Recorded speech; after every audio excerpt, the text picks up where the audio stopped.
লানুগরিয়ান্নাকা বিহিম, হে নবী আমি আপনাকে তাদের বিরুদ্ধে খেপিয়ে দিব, উত্তেজিত করে দিব, আপনাকে উস্কানি দিব। কে বলছেন? আল্লাহ। রহমানি উস্কানি দিচ্ছেন কে?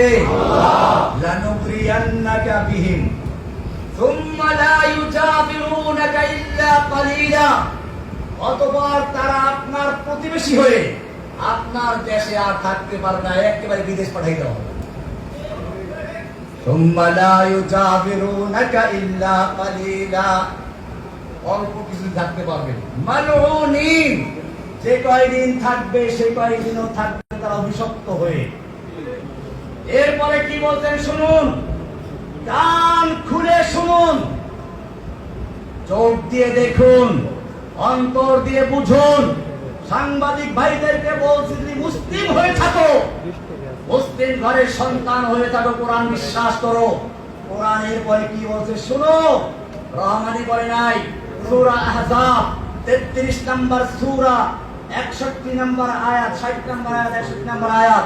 আল্লাহ বলছেন যদি তারা বিরত না থাকে, আইনামা সুকিফু, মারুফ না মাজহুর?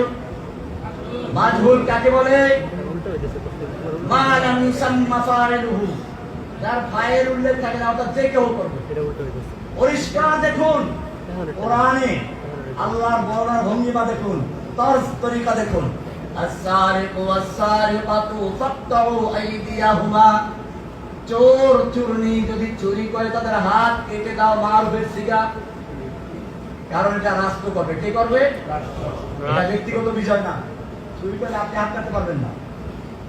আবার শুনুন, আয-যানিয়াতু ওয়াজ-যানি ফাজলিদু কুল্লা ওয়াহিদিন মিনহুমা, জিনাকারিনী আর জিনাকারী এদের প্রত্যেককে 100 দৌড়া মারো।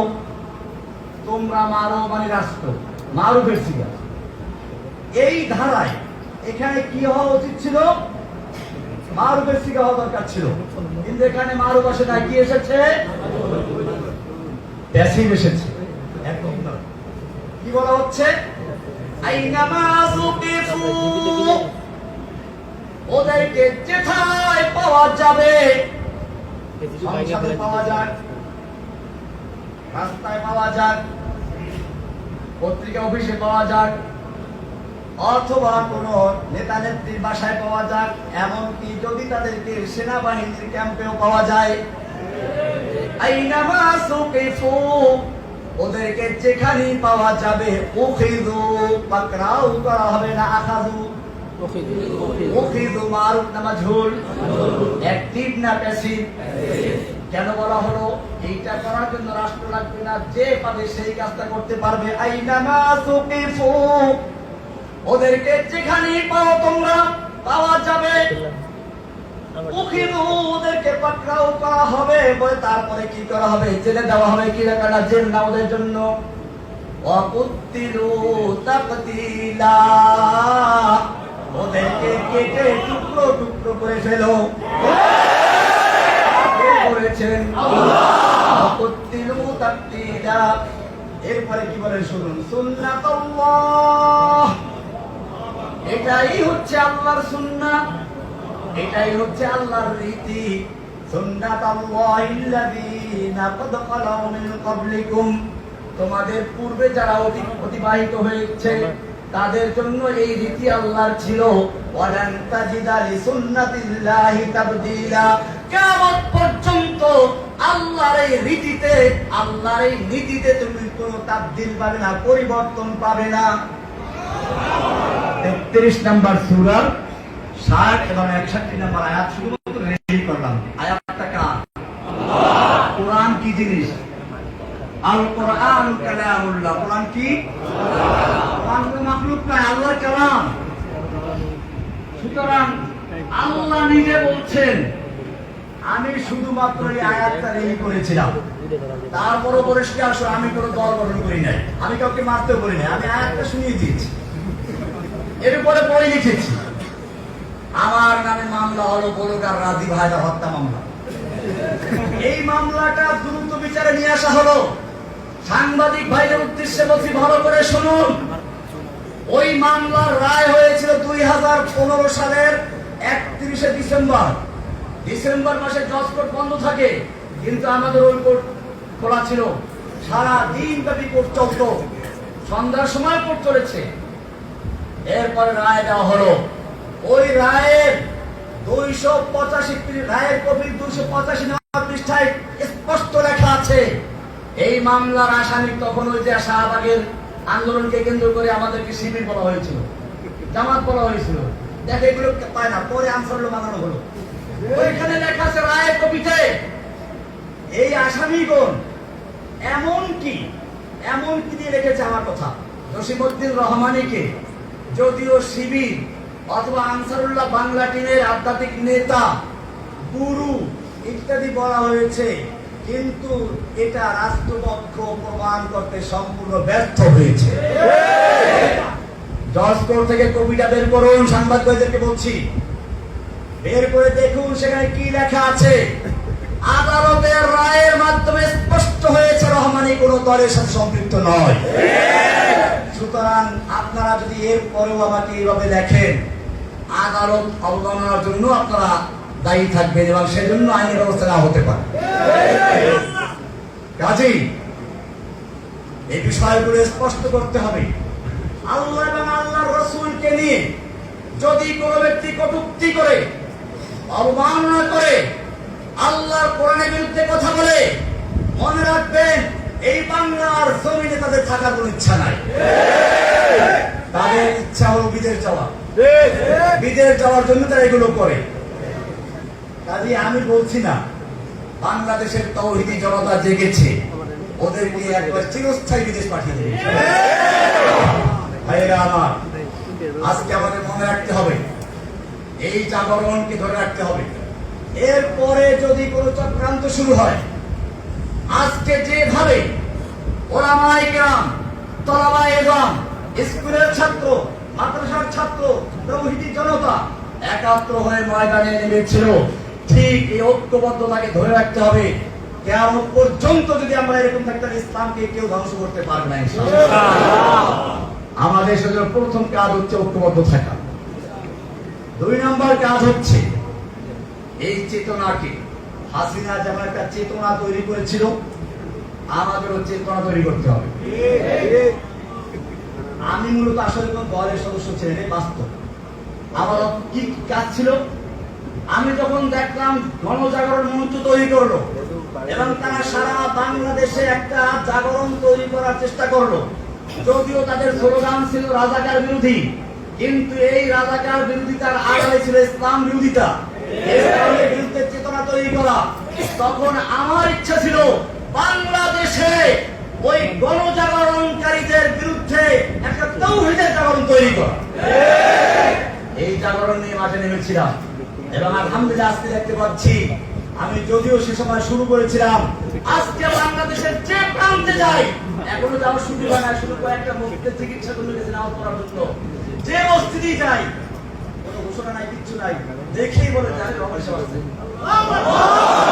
আর মানে হচ্ছে যেই জাগরণের স্বপ্ন দেখেছিলাম 2013 সালে, আল্লাহ রাব্বুল আলামিন আমাকে জেনে রেখে সেই জাগরণকে বাংলার ঘরে ঘরে পৌঁছে দিয়েছে।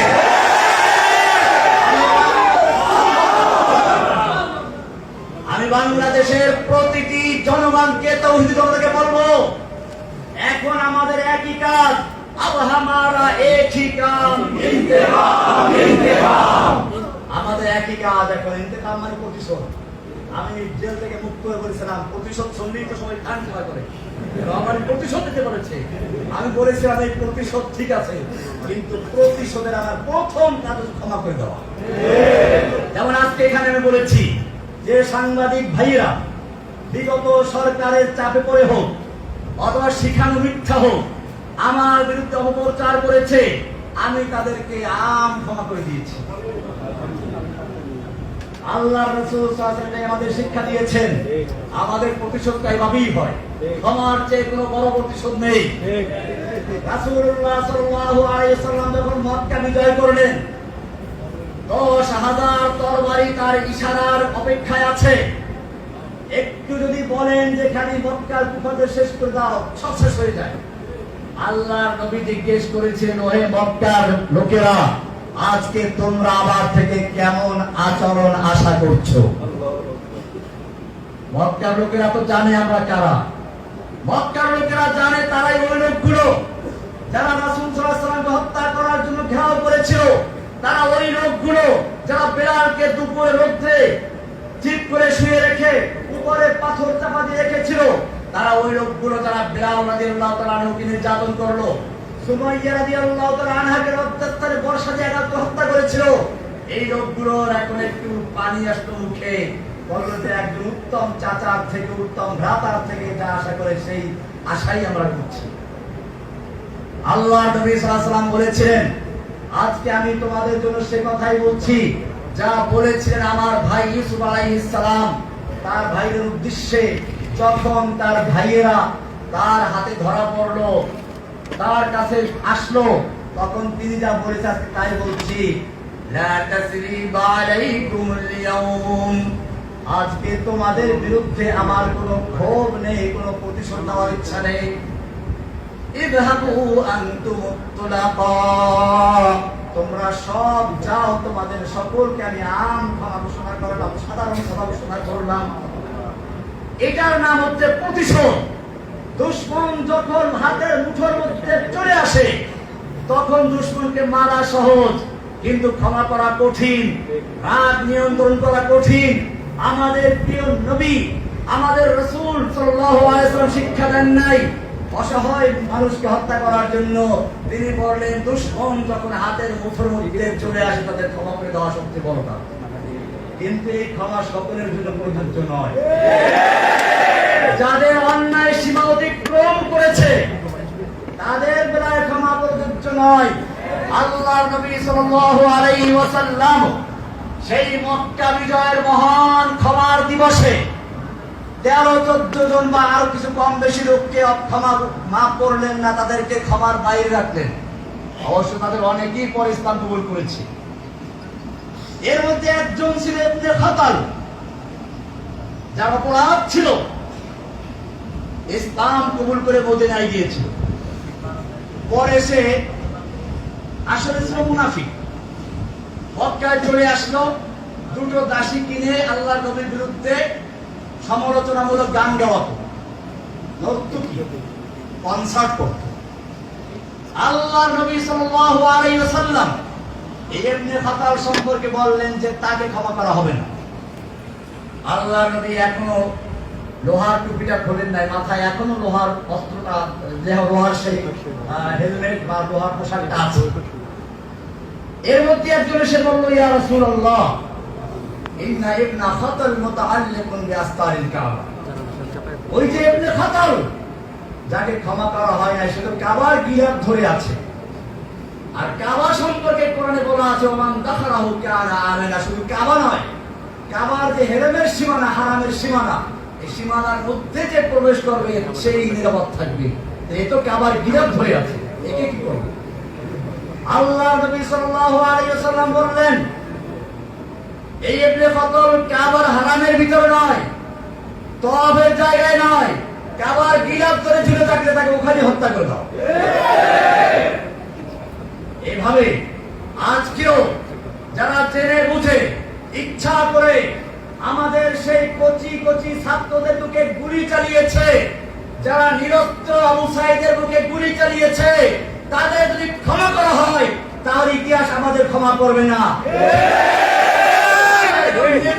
গুলি করেছে, নিরস্ত্র যুবকদের, ছাত্রদের বুকে গুলি করেছে, অসহায় মানুষদের বুকে গুলি করেছে, তাদের জন্য কোনো ক্ষমা করা হবে না।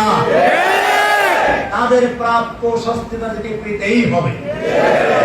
ভাইয়েরা আমার, আমি এই জন্য বলেছিলাম, আব হামারা এক হি কাম, ইন্তেকাম, ইন্তেকাম। প্রথম ধাপ হলো ক্ষমা, দ্বিতীয় ধাপ হচ্ছে যারা সীমাহীন অন্যায় করেছে তাদের শাস্তিকে অনস্তি দেওয়া। 3 নম্বর আমাদের কাজ হচ্ছে এখন ব্যাপকভাবে তাওহীদের দাওয়াত দেওয়া। যতদিন পর্যন্ত কোরআন এবং সুন্নাহর দাওয়াত পৌঁছে না যাবে, যেই মানুষেরা এদেশের মুসলিমরা কোরআনকে ভালোবাসে, রাসূলকে ভালোবাসে, তারা বুঝেছে সালাত ফরজ, এজন্য তারা মসজিদ তৈরি করে, মাদ্রাসা তৈরি করে, ইমামের বেতন দেয়, রমজান মাসে তারাবির পয়সা দেয়, হাফেজকে খাওয়ায়, কারণ তারা বুঝতে পেরেছে এগুলো দ্বীনি কাজ। এই লোকগুলো যদি বুঝে সালাত যেমন ফরজ, সিয়াম যেমন ফরজ, ঠিক তেমনি ভাবে আল্লাহর জমিনে আল্লাহর দ্বীন কায়েম করা ফরজ, তাহলে এই লোকগুলো দ্বীন কায়েমের জন্য জীবন দিবে। সেজন্য আমাদের এখন আরেকটি কাজ হচ্ছে এই মানুষের মাঝে চেতনা তৈরি করে দেওয়া, আল্লাহর জমিনে আল্লাহর দ্বীন কায়েম করার জন্য আল্লাহ তাআলা নির্দেশ করেছেন আন আকিমুদ্দিন। সব নবীদের প্রতি একই নির্দেশ ছিল, আমাদের প্রতি একই নির্দেশ। আমাদের নবীর প্রতি বিশেষ নির্দেশ হলো ওয়াল্লাযী আরসালা রাসূলাহু বিল হুদা ওয়া দীনিল হক লিইয়ুযহিরাহু আলাদ দীনি কুল্লিহি। আল্লাহ তাআলা তার রাসূলকে পাঠিয়েছেন হেদায়েত এবং দ্বীনে হক দিয়ে, যাতে করে দ্বীনে হককে অন্য সকল দ্বীনে বাতিলের উপরে বিজয়ী করা যায়। সেই দিনে বাতিলগুলো কি কি আপনারা আমার অন্যদের সাথে জেনে নেবেন। আজকে আমাদের কাজ হচ্ছে বাংলাদেশের প্রতিটি ঘরে ঘরে, প্রতিটি ছাত্র যুবক বৃদ্ধ সকলের নারী পুরুষ সকলের অন্তরের ভিতরে তাওহীদের চেতনা তৈরি করে দেওয়া। তাওহীদের চেতনা যদি তৈরি হয়ে যায় তাহলে কবি বলেন সব গুরিজা হোগি আখির, सब गुरीजा होगी आखिर जलवाए खुर्शीद से, ये चमन मामूर होगा नगमाए तौहीद से। পূর্ণিমার চাঁদের দাগ যেভাবে রাতের আধার পালিয়ে যায়, ঠিক তেমনি ভাবে তাওহীদের স্লোগানে এদেশ থেকে সকল নাস্তিক মুরতাদদের অন্ধকার পালিয়ে যাবে ইনশাআল্লাহ। ভাইরা আমার, সেজন্য ব্যাপকভাবে আমরা তাওহীদের দাওয়াত প্রচার করি ইনশাআল্লাহ। এজন্য আমি আমাদের হাফেজ জাহার ভাই আছেন, মুরব্বী সাহেব আছেন, আমরা সারা বাংলাদেশে যেতে প্রস্তুত আছি ইনশাআল্লাহ। কোন ভেদাভেদ স্কুলে, মাদ্রাসা, কলেজে, ইউনিভার্সিটি যেখানে আপনারা আহ্বান করবেন, আমরা ইনশাআল্লাহ ছুটে দেওয়া শুধুমাত্র একটা কারণের জন্য, পয়সার বিনিময়ে না। দিনের দাওয়াত দেবেন ইনশাআল্লাহ, প্রয়োজনে নিজেদের পয়সা খরচ করে কিন্তু শর্ত একটাই, আল্লাহর জমিনে আল্লাহর দ্বীন কায়েমের আমাদের কাজ করতে হবে। আমাদের আর কোনো ভেদাভেদ থাকবে না, সমালোচনা থাকবে না। আমাকে অনেকভাবে গালাগালি করার চেষ্টা করা হয়েছে, আমি স্পষ্ট বলতে চাই, আমি যখন প্রথম তাওহীদের দাওয়াত দেই, হ্যাঁ আমাদের কওমি ওলামাদের দেওবন্দের মধ্যে কিছু বিদআত নাই তা না, আমি স্পষ্টই বলি, আমি সেগুলো তুলে ধরি, তাই বলে আমাকে আহলে হাদিস বলা দেওয়া, আমি কি আহলে হাদিস? আমার ছাত্র জীবন কেটেছে লালবাগ মাদ্রাসায়। কোথায়? লালবাগ জামিয়া কোরআনে আরবিয়া কোন আলাদা মাদ্রাসা, জামিয়া রহমানিয়ার সাথে আমার স্মৃতি জড়িত। রহমানিয়া আবার নামের অংশ, এটা কোন আহলে হাদিস মাদ্রাসা? দারুল উলুম দেওবন্দ আহলে হাদিসের রাখা নাকি? দেওবন্দ মাদ্রাসা আহলে হাদিস মাদ্রাসা নাকি? দেওবন্দের ছাত্র এদেশে বহু ছাত্র আছে যারা আমার ছাত্র অথবা আমার যারা সহকারী ওই সময় যারা দেওবন্দের ছাত্র, তারা জানে আলহামদুলিল্লাহ আমি কেমন ছিলাম।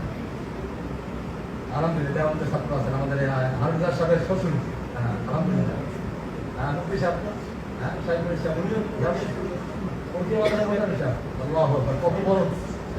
আমার তো আসলে আজকে দেখেন আমি নামাজ পড়তে গিয়ে ভয়ঙ্কর গিয়ে আমার এমনি তো দুর্বল আছি, তারপর থেকে আসলে দুর্বল কথাবার্তা বলি নাই, এখন হয়ে যাচ্ছে। আর সবচেয়ে বড় কথা হচ্ছে এইরকম বুজুর্গদের সামনে, বিশেষ করে আমার সেই দেওবন্দের আকারের আমার এখানে কথা আছে। দেওবন্দ মাদ্রাসার জন্মই হয়েছিল আন্দোলন করার জন্য। আপনারা জানেন ডক্টর টমসন একজন ইংরেজ ঐতিহাসিক, তিনি লিখেছেন ইংরেজরা ওলামায়ে কেরামদেরকে এমন হত্যা করেছিল, দিল্লির চাঁদনী চক থেকে খয়বর পর্যন্ত এমন কোন গাছ ছিল না যে গাছের প্রত্যেকটা ডালে ডালে একজন আলেমকে ফাঁসিতে ঝুলানো হয়েছিল। ওলামায়ে কেরামদেরকে মারটা দিবে নিবন্ধন করা হয়েছিল, কিন্তু তারপরেও তারা ওই যে আগে কবিতা বললাম ওরকম তারা সিনা টান করে ময়দানে এসেছিলেন। আজকে ভারতবর্ষে বাংলাদেশ, পাকিস্তান, ইন্ডিয়া, আফগানিস্তান যেখানেই বলেন ইসলামের যতটুকু আলো দেখা যায় সেটা ওই দেওবন্দের ছাত্রদের দ্বারাই হয়েছে। সুতরাং वाकिफ तो है इस राज से ये दार रसन भी वाकिफ तो है इस राज से ये तार रसन भी हर दौर में तकमील वफा हमसे हुई है हर दौर में तकमील वफा हमसे हुई है যুগে যুগে যখনই বাতিল এসেছে ওলামায়ে দেওবন্দ ওলামায়ে হক্কানি ওলামায়ে রব্বানি তারা আমাদের ঝাঁপিয়ে পড়েছে বাতিল এসেছিল গণজাগরণ মঞ্চের নাম ধরে হক নেমেছিল ওলামায়ে দেওবন্দ নেমেছিল ছাত্র আন্দোলনের মাধ্যমে বাতিল এসেছিল নরেন্দ্র মোদীর রূপ ধরে হক এসেছিল কওমি মাদ্রাসা ওলামায়ে কেরামদের নেতৃত্বে ব্রাহ্মণবাড়িয়া থেকে হাটাজারি থেকে কওমি মাদ্রাসার সুরত ধারণ করে সুতরাং বাতিল যখনই এসেছে ওলামায়ে হক্কানি ওলামায়ে রব্বানি ওলামায়ে দেওবন্দ বাজারে ঝাঁপিয়ে পড়েছে আমি তো তাদেরই একজন সন্তান আল্লামা আজিজুল হক রাহমাতুল্লাহি আলাইহি বাংলাদেশের প্রসিদ্ধ শাইখুল হাদিস শাইখুল হাদিস আমরা অনেকেই আছি কিন্তু এক কথায় শাইখুল হাদিস বললে কাকে বোঝায় আল মুতলাকু ইযা উতলিকা তারপর কি ইরাদু বিহি আল ফাদুল কামিল মান হুয়া ফাদুল কামিল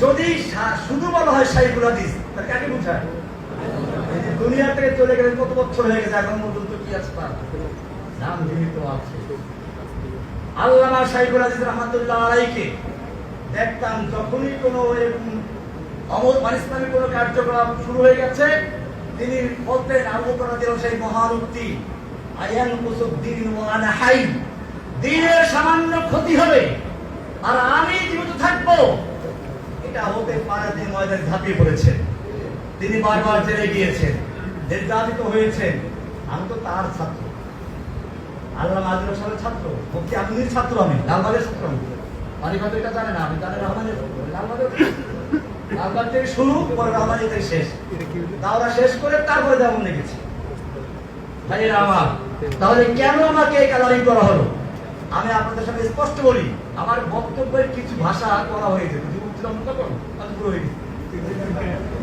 এই ভাষার কারণে হয়তো ওলামায়ে কেরাম আমার কথা একটু কষ্ট পেয়েছেন আমি আজকের এই লালখান বাজার মাদ্রাসা থেকে বলছি আমার কথায় যদি কেউ কষ্ট পেয়ে থাকে বিশেষ করে আমার কওমি অঙ্গ ওলামায়ে কেরামরা আমি তাদের কাছে করজোড়ে ক্ষমা চাচ্ছি আমি আপনাদের সন্তান আমি আপনাদের বাচ্চা খেতে যে নামে তার পায়ে কাদা লাগে আমি খেতে নেমেছিলাম কাদা লেগেছিল কিছু সেই কাদাগুলো ধুয়ে মুছে পরিষ্কার করে আপনাদের খেদমতে এসেছি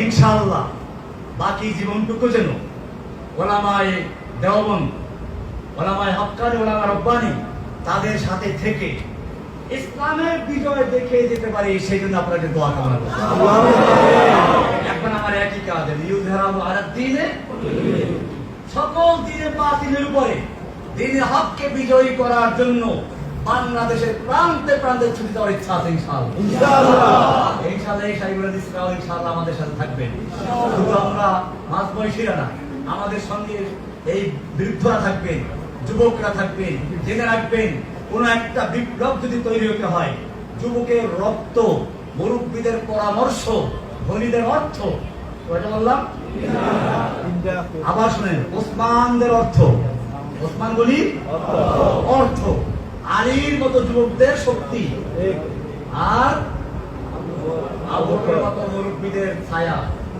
এই তিনটার সমন্বয় যখন ঘটে তখন বিজয় আসে ইনশাআল্লাহ এখন থেকে আমি ধন্যবাদ জানাই আমাদের হারুন ইজাহার সাহেবের আব্বা মুফতি ইজাহারুল ইসলাম চৌধুরী সাহেবকে আপনারা অনেকে হয়তো দূরে তারা চেনেন না আমি যখন হারুন ইজাহার সাহেবের নামও শুনি না তখন ওনার নাম আমি শুনেছি এই বাংলাদেশে ইসলামের জন্য যারাই কাজ করেছেন সবাই বলতেন আমরা লালখান বাজার মাদ্রাসায় মুফতি ইজাহারুল ইসলাম চৌধুরী সাহেবের কাছ থেকে ওনার ওখানে আছি সুতরাং আমার মনে হচ্ছে আজকের এখান থেকে যেভাবে আমি দেখতেছি যুবকদের ভাইদের দেখতে পাচ্ছি আমি আশাবাদী যে এই জাগরণের স্বপ্ন দেখেছিলাম 2013 সালে যে ওদের গণজাগরণ মঞ্চের জবাব দেওয়ার জন্য ঝাড়ু দিয়ে পিটালে চলবে না, অন্ধকার দূর করতে হলে আলোর মশাল জ্বালাতে হবে। সেজন্য গণজাগরণ মঞ্চের অন্ধকার দূর করার জন্য তাওহীদের আলোর মশাল নিয়ে ময়দানে নেমেছিলাম। আজকে আমি লালখান বাজারে দেখতে পাচ্ছি সেই মশাল জ্বলতে জ্বলতে ওদের পরিচয়গুলো আমি লাগিয়ে দিয়েছি।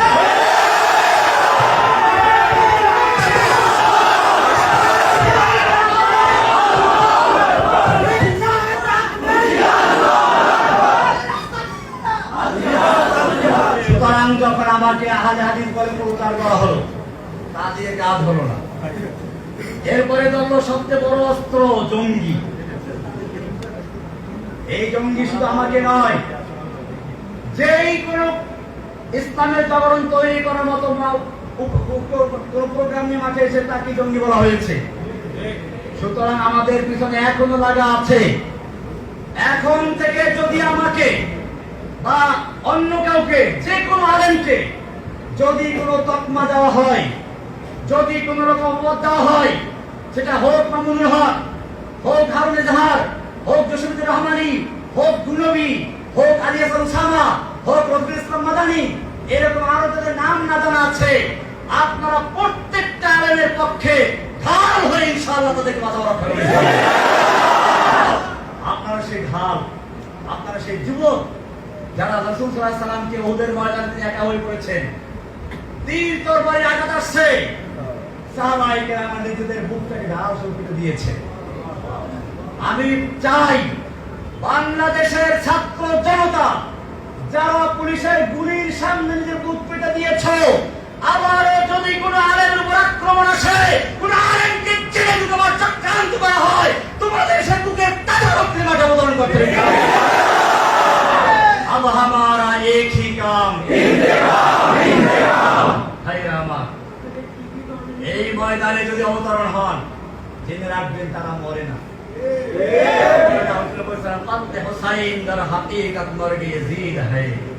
ইসলাম জিন্দা হোতা হ্যায় হর কারবালা কে বাদ। সুতরাং কোন বাতিলের রক্তচক্ষুকে ভয় না পেয়ে আমাকে দুইবার পুরস্কার দেওয়ার জন্য হয়েছে। আমি যে খানার ইতিহাস বলতে চাচ্ছি না, ওটা আমার মধ্যে আল্লাহর মধ্যে থাকবে। কিন্তু আমার সবচেয়ে বাধা লেগেছিল, আপনাদের শোনা দরকার এটা।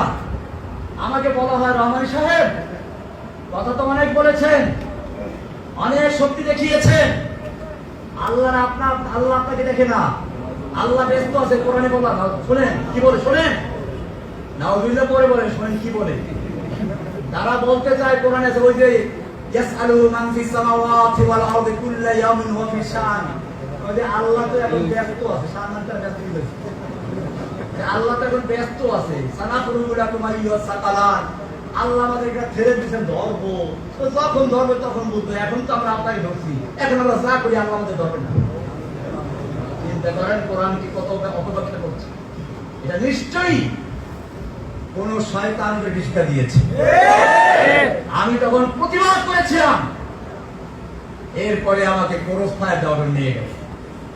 আমি আপনাদেরকে বলছি, আমাকে তখন ক্রস ফায়ার যখন নিয়ে যাওয়া হলো, চোখ বাঁধা, হাতে হ্যান্ডকাপ লাগানো, আমার মনে হচ্ছিল আমি এই এখনই পাখি যেমন উড়াল যাওয়ার আগে হালকা হয়ে যায়, বিমান যাওয়ার আগে সবাইকে হালকা হয়ে যায়, এখনই উঠবে, ঠিক তেমনি ভাবে আমি আল্লাহর কাছে এক্ষুনি চলে যাবো। ছিলাম কেন পারে না বলি, দেরি সহ্য হচ্ছে না, এমন একটা আশা নিয়ে অপেক্ষা করছিলাম।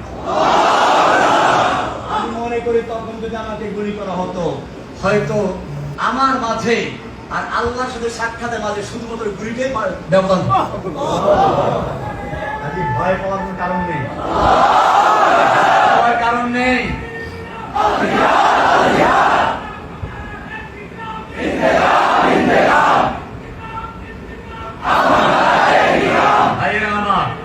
আমি কথা লম্বা হয়ে যাচ্ছে, আরো কিছু অনেকগুলো কথা বিষয় ছিল। আপনাদের বিষয় আছে নির্যাতনের বিষয়টা আসলে হচ্ছে কি, দেখেন আল্লাহ তাআলার দ্বীনের পথে যারা যায়, দেখেন পাখি মানুষ খাতায় পারে না, কাউয়া পারে, কাউয়া পারে কি, যে পাখি দেখতে সুন্দর, গান ভালো। আমি ওই যে মুখে আরো সঙ্গে কবিতা পড়াইছিলাম, আসলে কি বুঝলি ফাত্তাইরু লা ইসদানু ইল্লা। ওই পাখিকে খাতায় বন্দী করা হয় যেই পাখির আওয়াজ সুন্দর। ঠিক তেমনি ভাবে যেই কোরআনের পাখি কোরআনের কথা বলে, যেই কোরআনের পাখিরা সুন্নাহর কথা বলে, তাদেরকে জেলখানায় বন্দী করা হয়। যারা কোরআন সুন্নাহর কথা না বলে, কোন শাসকের পাঁচটা গোলামি করে, তাদের জেলে যাওয়ার মতো সৌভাগ্য হয় না।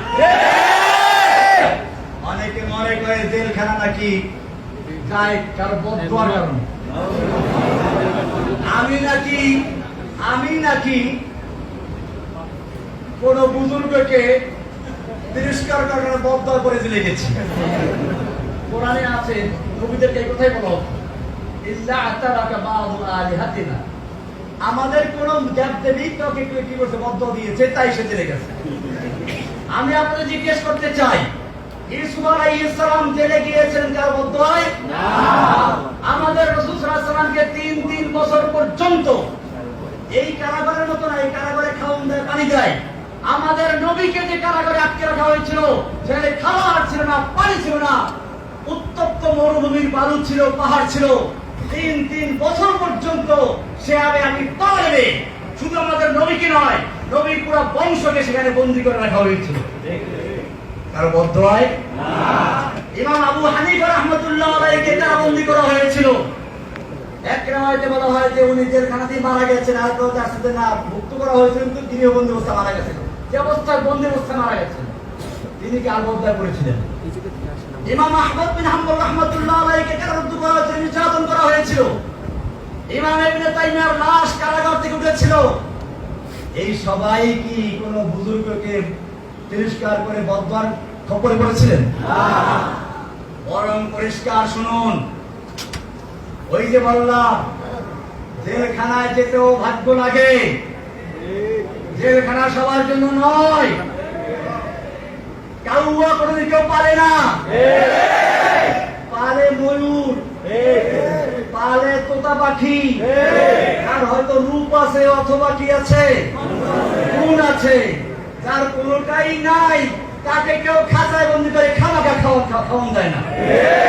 ঠিক তেমনি ভাবে যেই পাখির গলায়, যে আলেমের গলায় কোরআনের আওয়াজ থাকে না, যেই আলেমের গলায় একামত দিনের কথা থাকে না, যেই আলেমের গলায় নাস্তিক মুরতাদদের বিরুদ্ধে কথা থাকে না, যে আলেমদের গলায় আল্লাহর জমিনে আল্লাহর দ্বীনকে বিজয়ী করার স্বপ্ন থাকে না, সেই আলেমদেরকে জেলখানায় নেওয়ার কোনো প্রয়োজন হয় না। সুতরাং পরিষ্কার হয়ে গেল, জেলখানায় যাওয়াটা একটা সৌভাগ্যের ব্যাপার। আপনারা কি দেখেন না এখন চোখ খুলে জেলখানায় কারা গেছিল বাংলাদেশে? অতীত ইতিহাস দরকার নাই। আর তবে আমাদের আকাবেরদের অনেকেই আছে যাদেরকে জেলে নেয় নাই ওরা জানে। এখানে রহমতুল্লাহ আলাইহিকেও জেলে নিয়েছিল, মুফতি আমেরিকাদের থাকতে হয়েছে। এরকম ভাবে আমাদের বর্তমানে এবং অতীতের নিকট অতীতের যারা আকাবের তাদের জেল থাকতে হয়েছে। সুতরাং মনে রাখতে হবে, আমরা তাদেরই সন্তান। উলাইকা আবাই ফাজিনি বিমিসলিহিম। আমাদের আব্বা ইমাম ইবনে তাইমিয়া রাহমাতুল্লাহি আলাইহি, আমাদের আম্মা হোসেন আহমদ মাদানী, কাসিম নানতুবি, মাহমুদ হাসান দাবন্দি রাহমাতুল্লাহি আলাইহি আজমাইন, আমাদের আব্বা আল্লামা আজিজুল আকরাম রাহমাতুল্লাহি আলাইহি, আমাদের আব্বা আমিন রাহমাতুল্লাহি আলাইহি, আমিনের আব্বা, আমাদের আব্বা